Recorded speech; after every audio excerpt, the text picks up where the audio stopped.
Bien, bonsoir tout le monde. Je vais commencer avec la reconnaissance des territoires. Donc, je reconnais que nous travaillons tous et toutes à des endroits différents et que par conséquent, vous travaillez sur divers territoires traditionnels autochtones.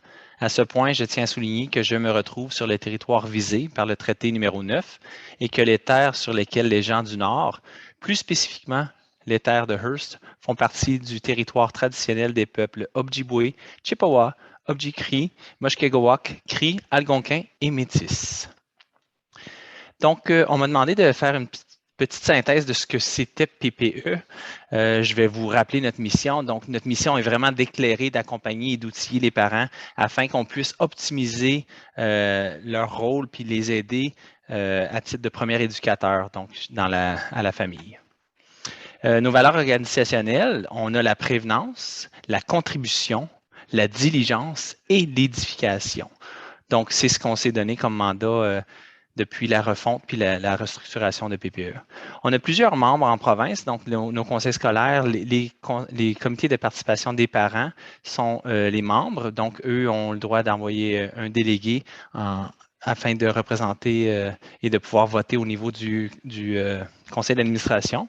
Puis finalement, on a mis en place une structure qui est vraiment incroyable de comités de consultation régionaux. Donc, ça veut dire que chaque conseil scolaire, si vous ne faites pas partie puis vous êtes intéressé, chaque conseil scolaire a une série de parents qui se joignent au comité de consultation de cette région-là, puis ils nous font part de leurs enjeux, de les réalités, puis de ce qui se passe. Puis nous, on veut vraiment entendre le son de cloche de chaque région en Ontario. Donc, nos comités de consultation, c'est vraiment bien. Puis, on est en pleine expansion, puis il y a encore de la place si jamais c'est quelque chose qui vous intéresse. Communiquer avec le bureau. Donc, ce soir, j'ai l'honneur de vous présenter Mme Kelly Burke, commissaire au service en français et ombudsman adjointe. J'ai toujours un petit peu discuté à prononcer ce mot-là, ombudsman. Donc, une brève synthèse des postes occupés. Récipiendaire ou avocate, Mme Clark, en 2014, était sous-ministre adjointe au ministère des Affaires francophones. En 2019, sous-ministre adjointe au ministère des Collèges et Universités. Puis depuis janvier 2020, que le temps file, comme on disait juste avant le début, elle est responsable de l'unité de services en français du bureau de l'Ombudsman avec la mission de protéger les droits des francophones en Ontario, en plus d'être commissaire au service en français. Son travail de promotion du respect des droits linguistiques des Franco-Ontariens et Franco-Ontariennes auprès du gouvernement et des parties prenantes et les recommandations de ces deux premiers rapports annuels mettent l'accent sur la nécessité de planification de l'offre des services en français pour que les services offerts aux francophones soient véritablement équivalents à ceux offerts à la population générale et ce, sans délai. Donc, en juin 2021, suite à de nombreuses plaintes auprès de l'unité des services en français, la commissaire Burke a annoncé qu'elle ouvrait une enquête sur les coupes à la programmation en français opérées par l'Université Laurentienne, donc au printemps 2021. Donc, sans plus tarder, Mme Burke, je ne veux pas prendre de plancher plus qu'il faut parce que c'est vraiment vous qu'on veut entendre ce soir. On veut vraiment avoir votre expertise, puis on veut vraiment avoir la chance d'échanger. Puis ce qui est bien, c'est qu'on est un groupe intime, donc je crois que les gens vont avoir la chance de parler et de questionner. Donc, Mme Burke, à vous le plancher. Merci beaucoup, Paul, pour l'introduction et bonsoir à vous tous et à vous toutes. Écoute, la question d'ombudsman, c'est pas un mot facile à prononcer et je souhaite bien, dans le cadre de mes propos ce soir, je vais vous donner une vue d'ensemble de ce que fait une ombudsman adjointe et commissaire au service en français au bureau de l'ombudsman. Alors, je tiens d'abord à remercier parents, partenaires en éducation et surtout la directrice générale Julie Béchard, vous-même, Paul, pour cette invitation à discuter avec vous ce soir. J'aimerais aussi souligner la présence de mes collègues ce soir, Carl Bouchard, Emmanuel Blétou, José Saint-Pierre, qui est là également. Ou la Perrière, c'est-à-dire de notre équipe au bureau de l'Ombudsman. Chose certaine, ces événements virtuels ne pourront jamais avoir lieu sans ceux et celles qui organisent là, à l'arrière-plan. Alors, je souligne aussi là, les membres de ton équipe, Soula qui est là et d'autres qui ont mis sur pied l'événement de ce soir. Je suis très heureuse d'être ici avec vous pour vous parler de vos droits linguistiques en Ontario et de mon mandat pour les protéger. L'Ontario est la province au Canada, en dehors du Québec, où vit la population francophone la plus nombreuse du pays. Selon la définition inclusive de francophones du gouvernement de l'Ontario, plus de 622 000 francophones sont ontariens et ontariennes. La loi sur les services en français vous donne le droit de recevoir des services gouvernementaux en français de la part du gouvernement, de ses agences et de ses tiers. Dans les faits, ça veut dire que vous avez le droit, dans les régions désignées, d'obtenir des services en français de Services Ontario, par exemple. Vous avez aussi le droit d'obtenir des services en français de la part d'organismes désignés par le gouvernement, comme certains hôpitaux. Vous avez également le droit d'obtenir des communications en français du gouvernement, que ce soit des lettres ou des documents administratifs. J'ai le mandat d'y veiller. Lorsque j'ai accepté de prendre le poste de commissaire au service en français de l'Ontario, je l'ai fait parce que j'ai à cœur la protection et l'épanouissement de la francophonie du Canada et de l'Ontario. Le rôle de commissaire en est un de leadership dans plusieurs domaines. La commissaire résout des plaintes, éduque, fait la promotion, protège les droits linguistiques, fait la liaison, surveille et rapporte. Mais surtout, je tisse des liens solides avec le gouvernement, ses agences, ses tiers, la communauté francophone de l'Ontario et tous ceux et toutes celles qui ont un intérêt pour les services en français dans la province. J'aimerais vous parler de mes responsabilités. D'abord, les plaintes. C'est là où vous pouvez m'appuyer dans la protection de nos droits linguistiques. Vous pouvez nous contacter si vous n'obtenez pas de service en français de la part du gouvernement ou d'un organisme gouvernemental désigné. Ne vous préoccupez pas si oui ou non c'est un service couvert par la loi. Nous ferons cette analyse pour vous et nous vous guiderons dans cet exercice. Les plaintes sont donc essentielles et j'y accorde une importance primordiale. Chaque plainte est unique. Que vous communiquiez avec nous par l'entremise de notre site Web ou par téléphone, vous serez contacté par la suite d'un membre de l'unité des services en français du Bureau de l'Ombudsman. Nous chercherons à bien comprendre votre plainte et en identifiant les faits et l'impact du manque de service a sur vous et votre vie, nous aurons l'occasion de résoudre ensemble les défis et les enjeux soulevés par la plainte. En équipe, nous regardons ensuite les faits et nous identifions les étapes à suivre pour régler la plainte. Il y a autant de manières de traiter une plainte qu'il y a de plaintes. Nos stratégies sont adaptées à chacune des plaintes individuelles. Une fois que nous avons une plainte en main, nous communiquons avec les parties impliquées, que ce soit le gouvernement, ses agences ou ses tiers. Nous poursuivrons notre analyse et nos démarches jusqu'à une résolution. Nous cherchons à résoudre les enjeux rapidement et efficacement.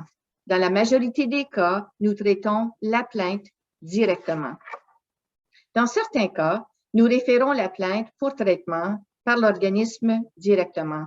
C'est la notion de dernier recours. Responsabiliser et assurer que l'organisme fautif puisse résoudre les enjeux efficacement. Dans tous les cas, nous nous assurons que la plainte est traitée et qu'une résolution est obtenue. Nous avons toujours l'option de vous revoir. Vous avez l'option aussi de revenir nous voir si vous n'êtes pas satisfait ou satisfaite. Ce processus de traitement de plainte est constitué de pratiques exemplaires pour lesquelles les bureaux d'ombudsman et de commissaires sont reconnus. Je m'en inspire pour rendre le meilleur service possible.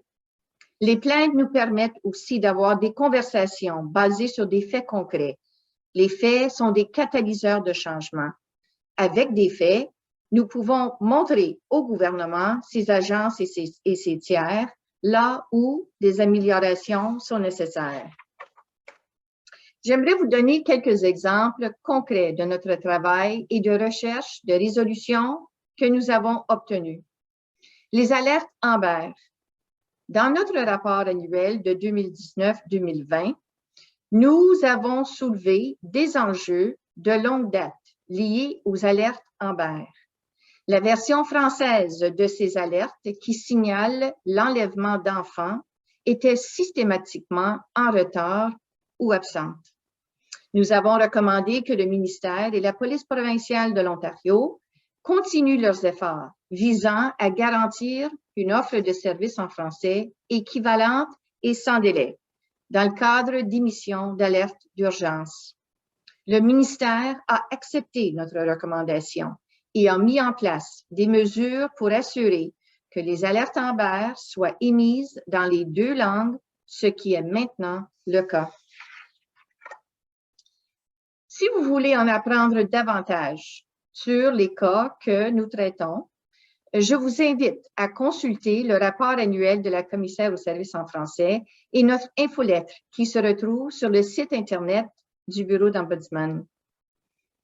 Je terminerai avec la fonction la plus connue et celle qui laisse le plus de traces, les rapports. La loi sur les services en français donne la responsabilité à l'Ombudsman de l'Ontario de déposer annuellement le rapport annuel de la commissaire aux services en français auprès du président de l'Assemblée législative. Le rapport doit comprendre des recommandations pour l'amélioration de l'offre de services gouvernementaux en français dans la province. Nous basons nos recommandations sur les enjeux qui ont été portés à notre attention par l'entremise des plaintes ou que nous avons identifiés de manière proactive. Dans le rapport annuel 2019-2020, nous avons émis 8 recommandations en lien avec la planification et l'offre de services en français. En 2020-2021, nous avons émis une autre recommandation, soit que le gouvernement s'auto-évalue en utilisant la boussole linguistique de la commissaire aux services en français. Cet outil pratique qui demande au gouvernement de considérer 4 critères. Est-ce que la disponibilité des services en français est bien communiquée et connue de la population générale? Est-ce que les services en français sont disponibles en tout temps? Est-ce que les services sont équivalents en anglais et en français? Est-ce que l'expérience de ceux et celles qui utilisent les services en français est positive? Avec une bonne planification et une bonne évaluation, je vise à ce que vous soyez motivés et à l'aise de choisir d'utiliser vos services en français. Vous y avez droit. Je vous invite toutes et tous à communiquer avec l'Ombudsman de l'Ontario si vous avez de la difficulté à obtenir des services en français. Nous sommes là pour vous aider. C'est avec plaisir que je vous invite maintenant à me poser vos questions. Merci. Merci beaucoup. Alors, c'est un bel aperçu de votre travail et vraiment, j'aime cette idée aussi que oui, nous avons des droits. C'est un rappel que je pense qui est vraiment important.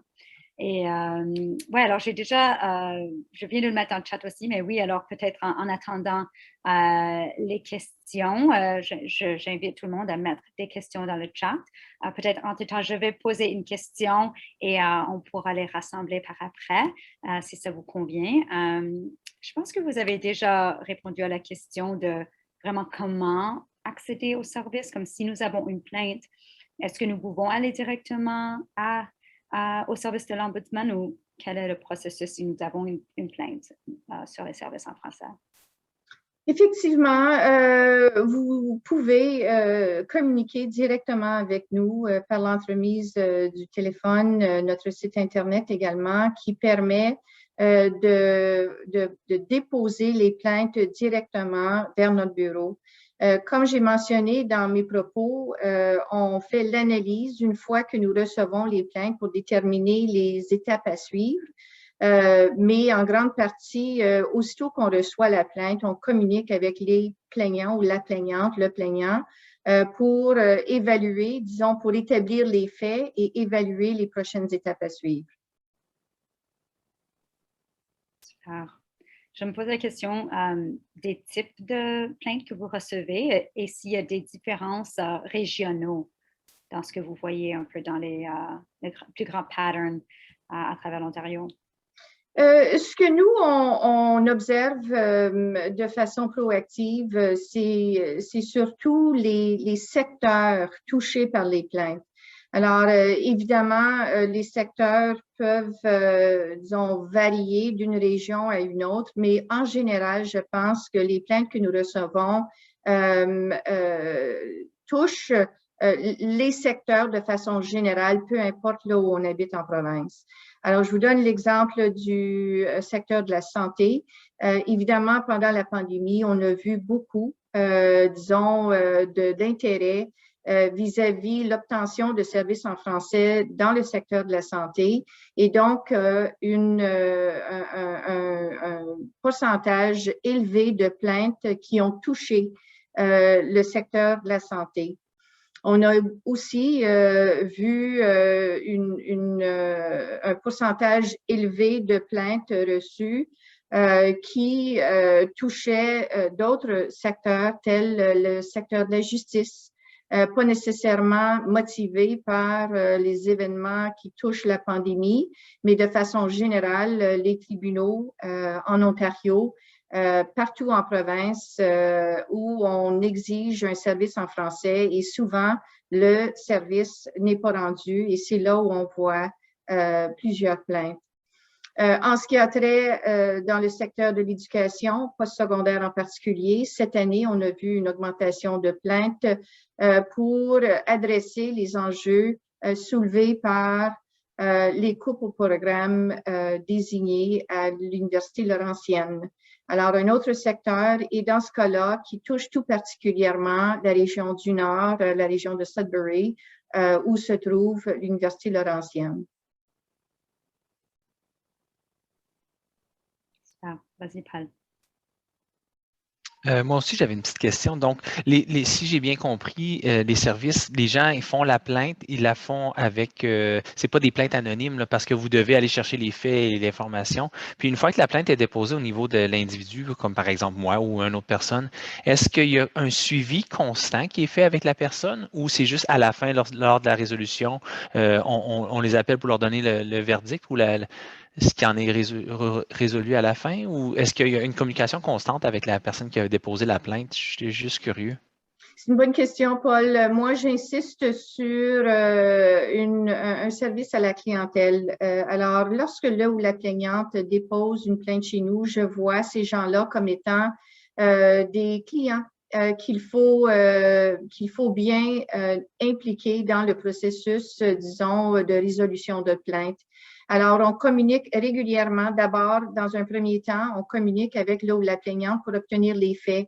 Et j'accueille l'occasion de discuter directement avec la personne qui est touchée par un manque de service en français. Ça nous permet de recueillir les faits concrets sur lesquels on se base pour ensuite faire les suivis auprès des organismes gouvernementaux touchés par la plainte.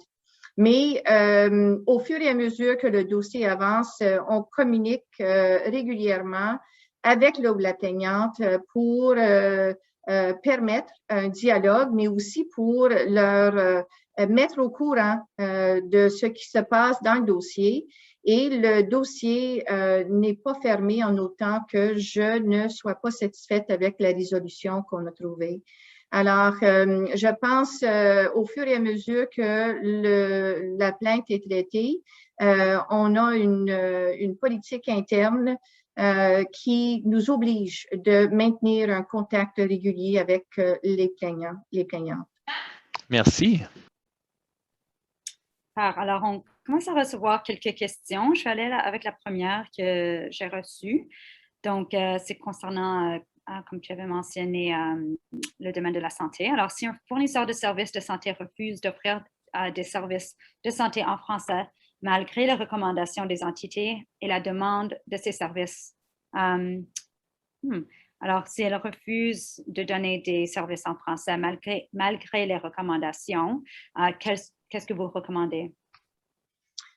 Alors, je n'ai pas devant moi les faits qui touchent cette question-là en particulier, mais ce que nous, on fait au bureau d'Ombudsman, lorsque il y a des citoyens, citoyennes francophones de la province qui ne reçoivent pas les services en français auxquels ils ont droit, en vertu de la loi sur les services en français, c'est là où j'invite le public a déposé une plainte au bureau d'Ombudsman et nous, on fait les suivis directement avec le ou la plaignante, mais comme j'ai dit, avec les organismes touchés par la plainte pour établir le raisonnement derrière le manque de service et on essaie de trouver des solutions pour que le service soit rendu.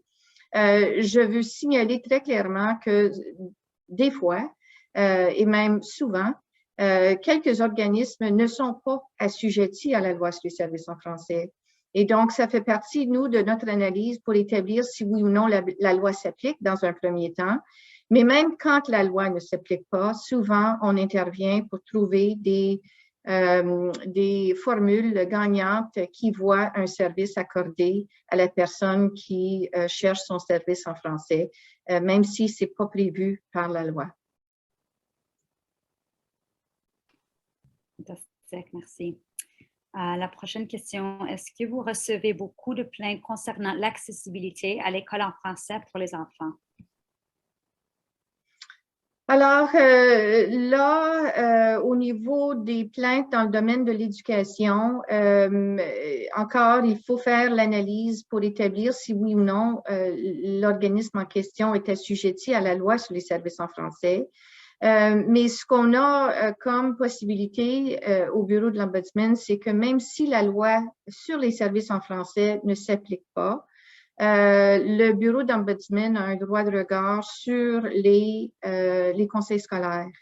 Alors, lorsqu'il y a une plainte ou s'il y a une plainte qu'un citoyen ou une citoyenne aimerait déposer auprès du bureau d'Ombudsman, d'une part, on va faire l'analyse pour voir si la loi sur les services en français s'applique ou pas, et d'autre part, si la loi sur l'Ombudsman s'applique pour que le service en français auquel la personne a droit lui soit rendu.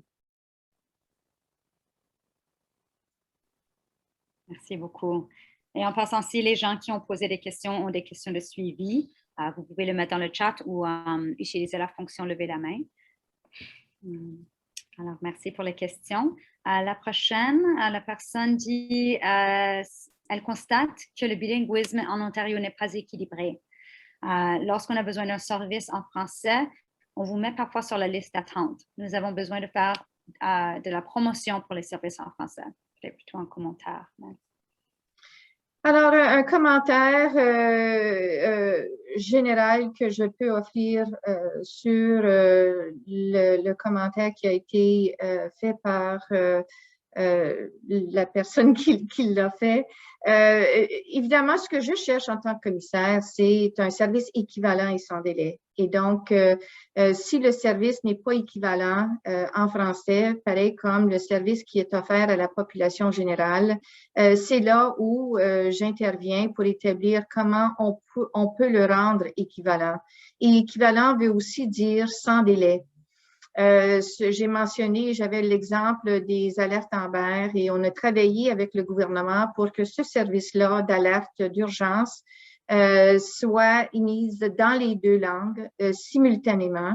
Et donc, c'est ce que je vise en tout temps. Et donc, je suis d'accord avec la personne qui a soumis le commentaire qu'il faut en tout temps qu'on travaille pour que le service soit rendu en anglais et en français en même temps.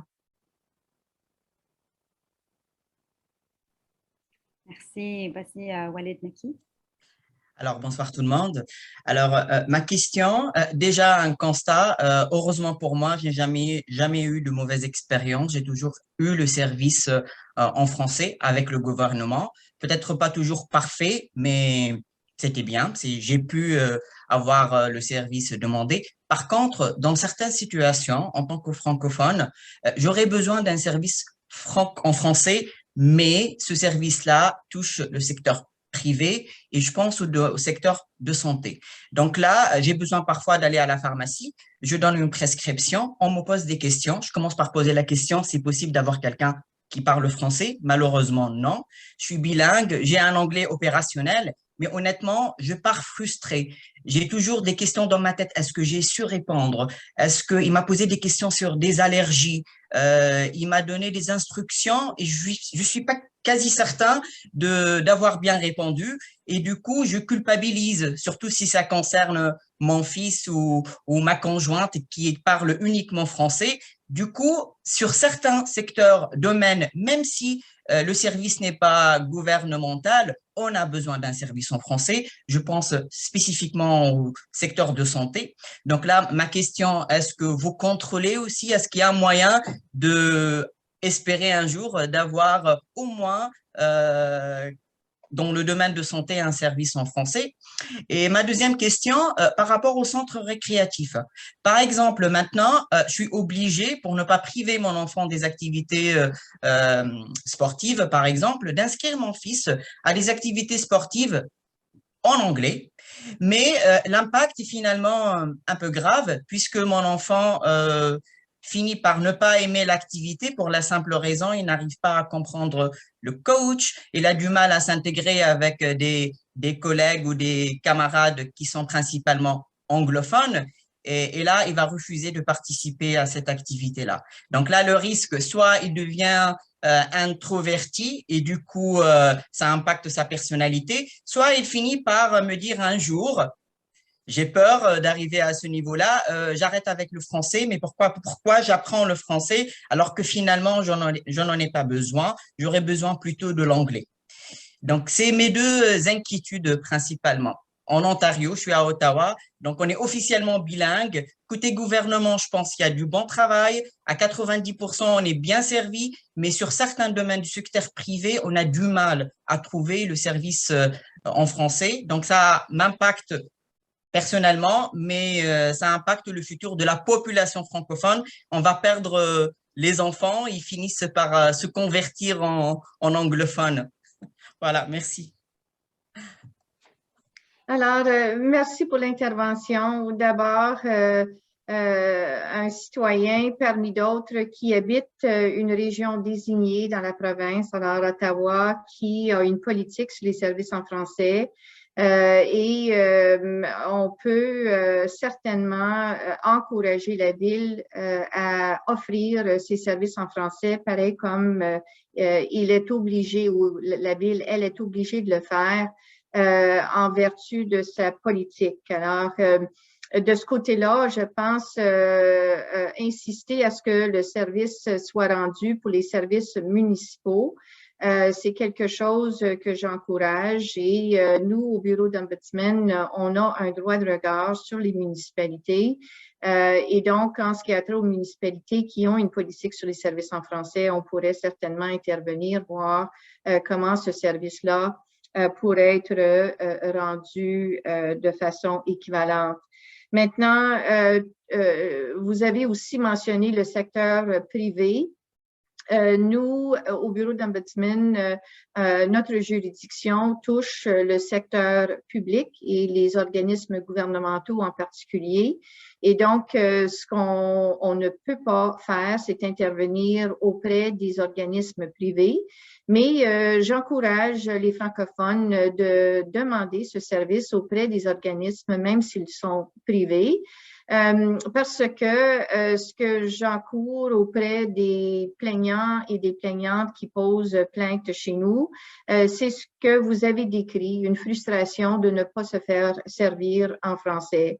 Alors, bien que le secteur privé ne soit pas obligé d'offrir un service en français en vertu de la loi sur les services en français. Je pense souvent c'est une bonne chose à faire et surtout dans le domaine de la santé.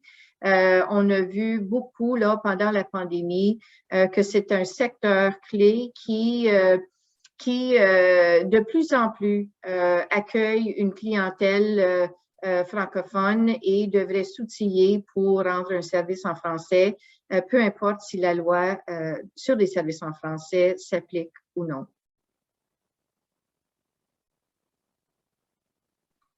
Merci beaucoup.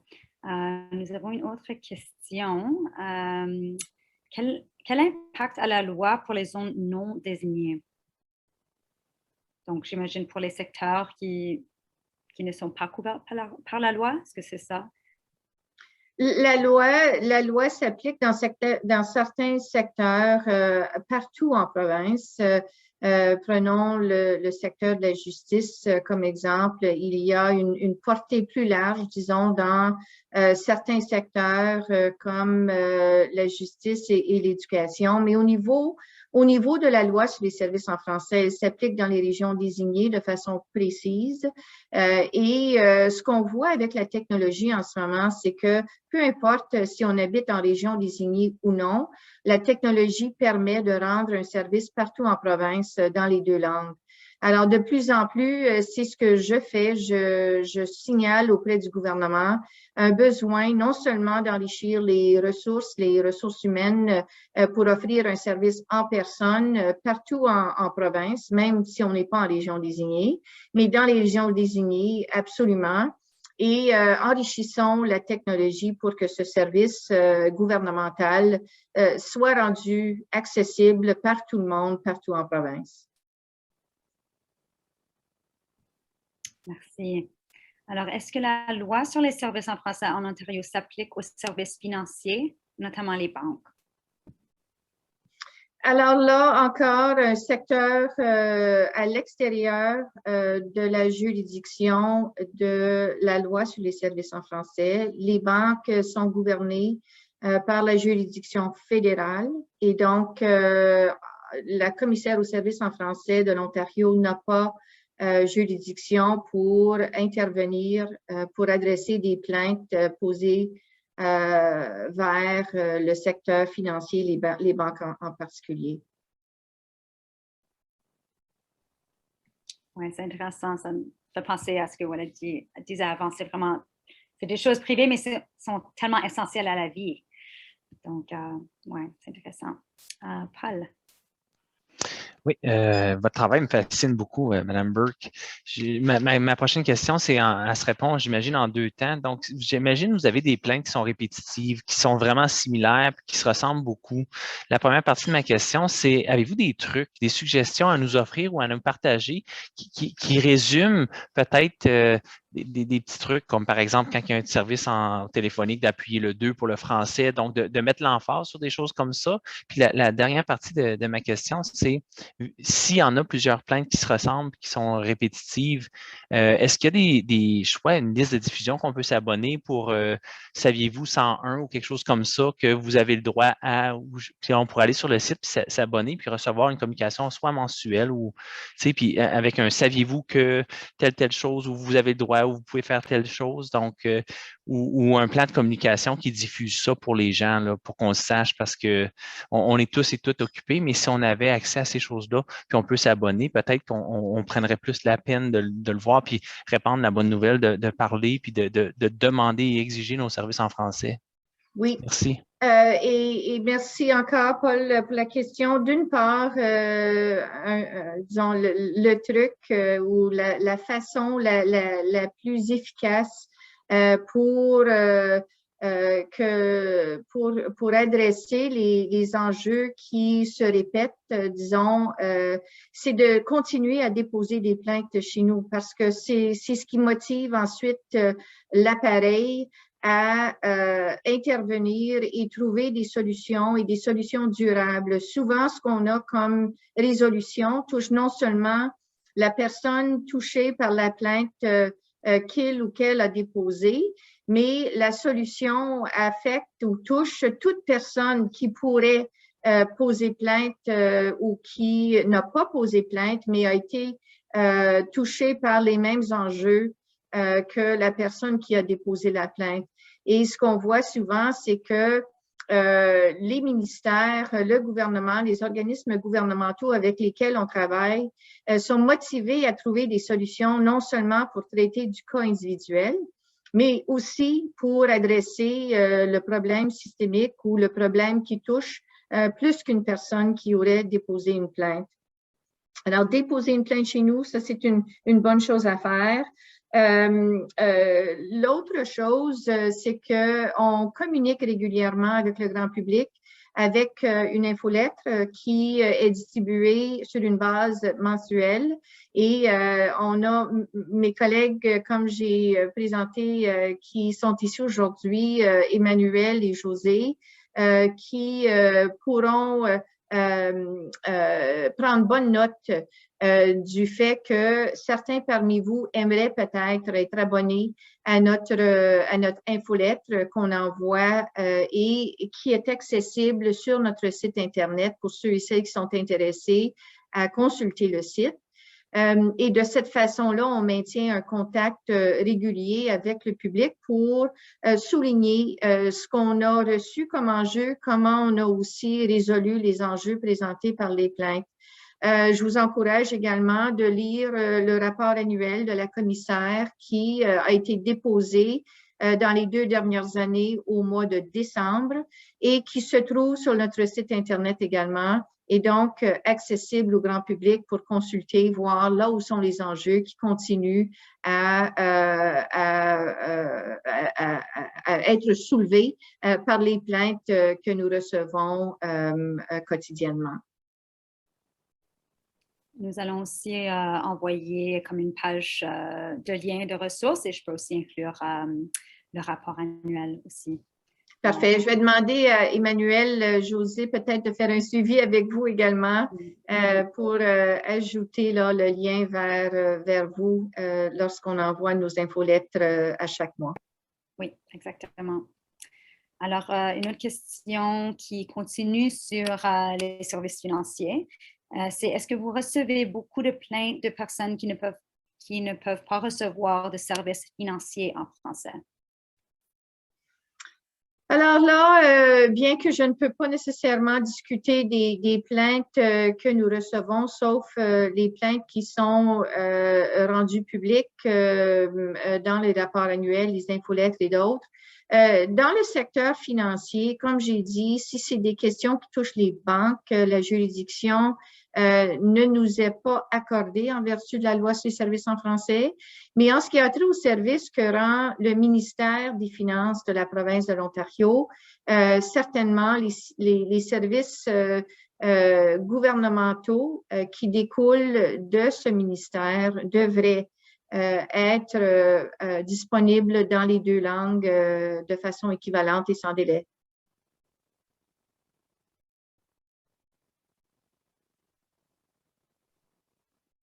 OK, merci. Alors, je vais juste donner une autre opportunité s'il y a des questions ou des questions de suivi.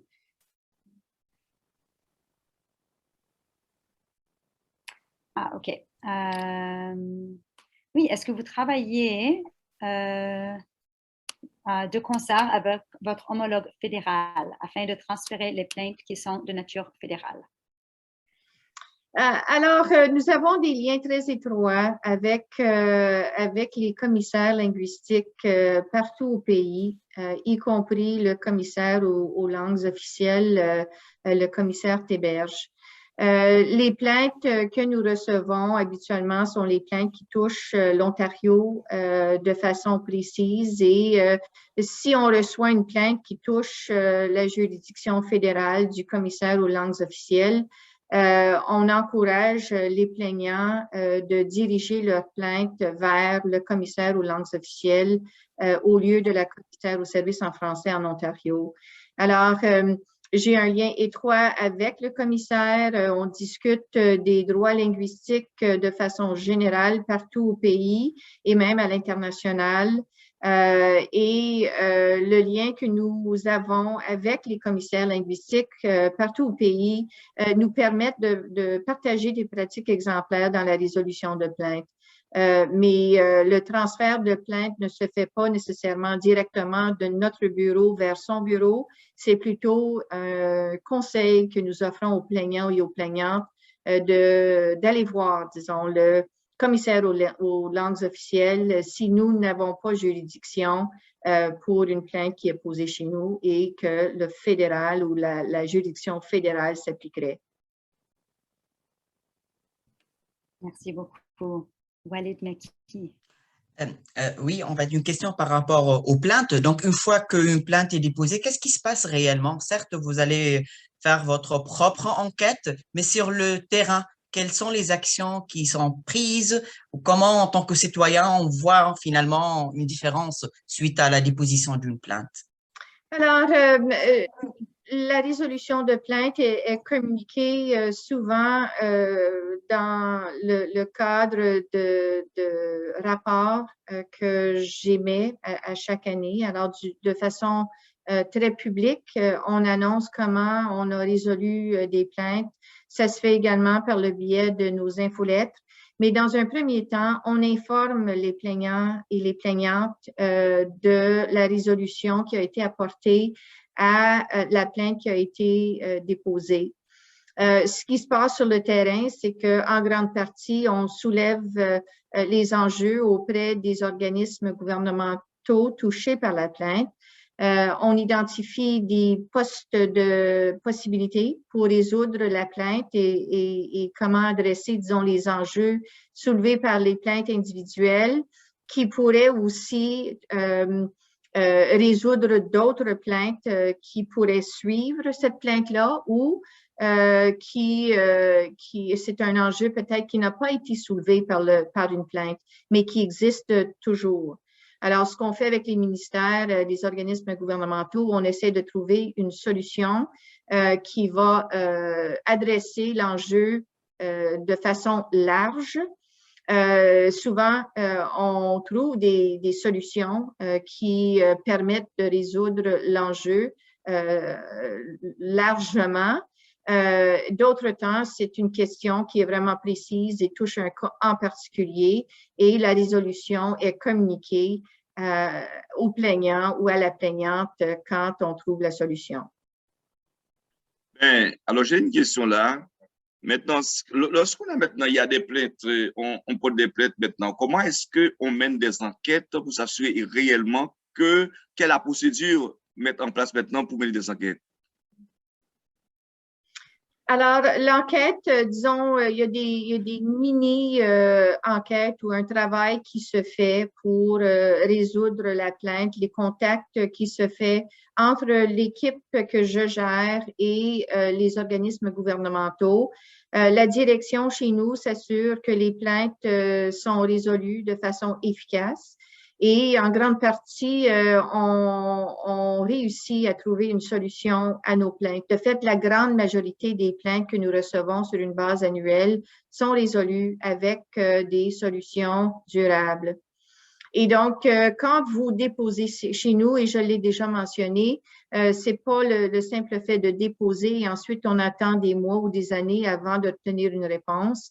Le service à la clientèle nous oblige de maintenir un contact avec les plaignants et ça nous permet par la suite de trouver des solutions et de communiquer à cette personne-là comment on a résolu l'enjeu soulevé par sa plainte. Alors, je voudrais demander également, c'est que lorsque on a voté une plainte contre soit une institution ou bien soit un service, mais si on trouve dans les enquêtes que les plaintes sont fausses, est-ce que la personne, l'institution qu'on a porté plainte contre qui que ce soit, ne peut pas aussi intenter une action en justice contre si c'est fausse? Alors, la façon que nous, on traite les plaintes, évidemment, c'est vraiment sur une base confidentielle et bien qu'on partage l'information qu'il faut partager pour que nos efforts soient basés sur des faits concrets. On a quand même de très bons liens avec les organismes gouvernementaux au point où on réussit à résoudre la grande majorité des plaintes qui sont posées chez nous. Alors, en grande partie, ce qu'on voit, c'est une volonté de la part des organismes pour trouver des solutions avec nous et on maintient une confidentialité à travers le processus. Merci. Est-ce que vous pouvez nous donner juste une idée du laps de temps moyen, du début à la fin d'une résolution d'une plainte? Alors, tout dépend de la nature de la plainte. Nous, ce qu'on a à la base de tout ce qu'on fait, c'est trouvons des solutions le plus rapidement que possible. Et ça veut donc dire que on ne laisse pas de temps traîner ou s'écouler sans que nous, on réagit à la plainte dans un premier temps. Mais souvent, la question soulevée par la plainte est complexe. Et ça prend quelque temps avant qu'on puisse y apporter une résolution. Alors, je ne peux pas vous donner nécessairement là, des temps précis. Ce que je peux vous dire sur une base quotidienne, on trouve le moyen le plus efficace pour trouver des solutions aux enjeux soulevés par les plaintes dans un temps limité autant que possible. Et pour les enjeux qui exigent un travail plus profond, ça peut prendre quelques mois, plusieurs mois des fois, avant qu'une solution soit trouvée. Super. OK. Est-ce qu'il y a d'autres questions? Sinon, on avait juste une question que j'aimerais vous lancer pour entendre un peu vos idées, vos partages d'expérience aussi. Mais je donne une dernière chance si vous avez d'autres questions. Gaston? Oui. Oui. Vous m'entendez? Oui, Oui. j'aimerais savoir si vos services peuvent être disponibles en dehors de la province, comme je suis pris au Manitoba ou en Alberta. Si je peux avoir recours à vos services, est-ce que c'est seulement en Ontario? Merci. Alors, le service que doit être rendu, c'est un service, disons, dans les frontières de la province de l'Ontario. Mais si une personne réside à l'extérieur de la province et recherche un service de la part d'un organisme gouvernemental à l'intérieur de la province de l'Ontario, oui, certainement, on peut recevoir des plaintes pour adresser l'enjeu d'un service qui ne soit pas rendu de la part du gouvernement en français, tel que prévu par la loi sur les services en français.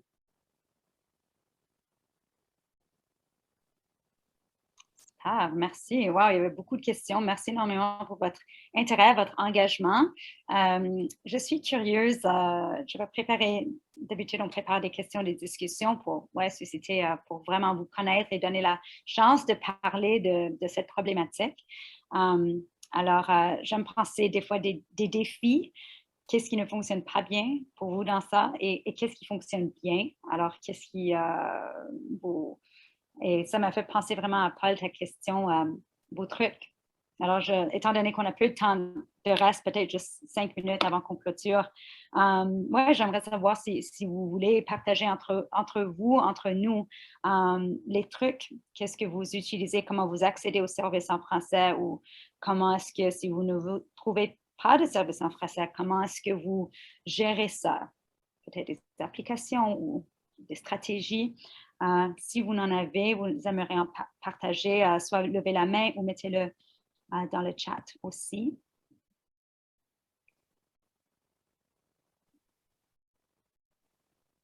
Comme minorité en Ontario, j'imagine que vous devez être créatif parfois. Vas-y, Walid. Déjà, on n'a pas le choix, il faut composer avec la situation, mais surtout quand on est obligé de fréquenter un secteur privé, là où on a besoin d'un vocabulaire plus technique, spécifique aux services demandés avec le secteur privé, je suis obligé de me préparer en avance, en amont. Donc, par exemple, si je vais visiter un médecin, un dentiste, je fais ma recherche, je vérifie le vocabulaire nécessaire pour que je puisse avoir le service espérer. Ça nécessite du travail, du stress supplémentaire. Surtout, il y aura toujours, même si on se prépare, il y aura toujours des questions surprises. Donc, du coup, c'est ce qui finalement crée une certaine frustration par rapport à un domaine en particulier. Et ça, en fait, finalement, je me rends compte que c'est vrai qu'en Ontario, il y a une bonne population francophone, mais il ne s'affiche pas forcément. Donc, pas mal de fois, à force de demander, je finis par ne plus poser la question, est-ce qu'il y a le service en français ou pas? Mais pas mal de fois, je commence ma discussion, je demande le service, je m'adresse à mon fils en français, et là, il y a la personne qui intervient, qui répond, ah, vous parlez en français finalement? Oui, je parle en français. Donc, je me dis, pourquoi on n'affiche pas le fait qu'il y a la possibilité de communiquer en français? Parce que finalement, je me rends compte qu'il y a beaucoup de francophones, mais la majorité sont silencieux. Tout le monde en tête, il n'y a que l'anglais qui doit être utilisé, mais non, finalement, on est entouré de beaucoup de bilingues. Voilà, c'est tout. Donc là, finalement, j'ai appris à chaque fois à demander. C'est embarrassant, mais je demande quand même. Oui, et je pense qu'une bonne pratique, pratique exemplaire, c'est de continuer à demander si on peut obtenir le service en français. Mais écoutez, je pense avec la modernisation de la loi sur les services en français qui a été annoncée le mois de décembre dernier, il y a une offre active maintenant qui se trouve à l'intérieur de la loi, qui oblige les organismes gouvernementaux d'offrir activement un service en français. Quand tout ça sera mis en vigueur, je pense que c'est toujours à l'étude. Mais la question de communication au grand public du fait que les services sont accessibles et les organismes gouvernementaux doivent les rendre au public, c'est ce que j'ai communiqué dans le cadre de mon rapport annuel de l'an dernier au niveau de la boussole linguistique. Et le premier critère que j'ai demandé auprès des ministères, c'est dans leur plan de service en français, c'est la notion ou la recommandation d'intégrer une boussole linguistique qui comprend le critère à évaluer comment le ministère s'outille pour que le service soit communiqué auprès du grand public et que le public soit au courant du fait que le ministère ou l'organisme en question peut offrir le service en français. Alors, je surveille de très près la question de comment on rend cette information-là aux yeux de ceux et celles qui aimeraient accéder à des services en français dans la province. Merci. Vas-y, Paul. Votre intervention, Mme Burke, me fait penser peut-être une façon facile de revendiquer ou d'évaluer les services en français. Lorsqu'on appelle les organismes ou le gouvernement, on a souvent un formulaire d'évaluation à la fin. Rester en ligne pour évaluer le service, ça serait vraiment intéressant de voir est-ce que vous reconnaissez que le service, si c'est en français, que le service en français est offert de façon adéquate ou est-ce que ça vous a facilité la compréhension ou d'ajouter une simple question comme ça. Auriez-vous préféré un service dans une autre langue ou dans l'anglais ou en français? Donc, avoir une simple question comme ça au bout de l'évaluation, peut-être que c'est une pratique à développer. Puis c'est assez simple, je veux dire, c'est enregistré d'avance. Donc, puis ça peut montrer au ministère ou les départements qu'on va communiquer avec si on est satisfait du service qu'ils offrent en français. Là. Donc, j'ai juste eu une idée quand vous avez parlé, ça me fait penser à ça. Oui, tout à fait. Et c'est bien noté, Paul. Ce que je fais également, c'est que j'ai souligné auprès du gouvernement l'importance qu'ont les ministères pour mettre en œuvre la loi sur les services en français, mais aussi de s'assurer que la qualité de ces services-là soit toujours matière aussi à évaluation. Donc, le service pourrait facilement être suivi par un sondage de quelque sorte qui permettrait à la personne de commenter sur le service reçu et ça pourrait bel et bien figurer dans l'ensemble de planification que pourraient prévoir les ministères. En parlant de ça, je viens de mettre l'évaluation de la soirée dans le chat. Et on veut vraiment offrir des services de qualité à PPE. Alors, s'il vous plaît, cliquez sur le lien. Nous faisons à chaque mois un tirage pour une carte cadeau de 50 $ parce qu'on apprécie énormément. Ça prend un temps extra. Et dites-nous ce que vous avez pensé, comment on peut améliorer nos soirées. Il y a une liste de thèmes où vous pouvez choisir ce qui vous intéresse et nous dire quoi d'autre vous intéresse. On est assez adaptable et on veut vraiment répondre aux besoins réels. Alors, merci. Je mets aussi un lien à la prochaine, la liste de nos événements à venir. La semaine prochaine, nous avons une activité pour comment soutenir les jeunes avec une surdité. C'est vraiment pour tout le monde. Je pense que ça va être vraiment intéressant de comprendre les différents besoins dans les salles de classe et comme parents, comment on peut s'adapter à différents besoins. Et on a des thèmes différents à chaque semaine. Alors, s'il vous plaît, allez voir. Et je pense que je vais peut-être donner la parole à Paul si tu veux nous clôturer un peu. Oui, mais je pense que je vais même citer un commentaire dans le clavardoir. Là. Merci beaucoup et remercie PPE, mais ça dit aussi que comment c'est important de mieux comprendre et apprendre les lois sur les services en français parce qu'on a toujours tendance à dire que on est humble, on est gentil, on veut pas déranger, mais je pense pas que c'est déranger de demander des services en français. Je pense que c'est notre droit, puis je pense que c'est notre devoir de le faire. Donc, il faut pas oublier qu'on ne dérange pas, mais on demande ce qui nous est dû. Puis, avec Mme Burke et son équipe, puis tous les organismes francophones en Ontario, voire même au pays, de revendiquer puis de demander en français, je pense que c'est d'assurer une survie à notre belle langue. Donc, je vous remercie sincèrement, Mme Burke, pour votre temps ce soir.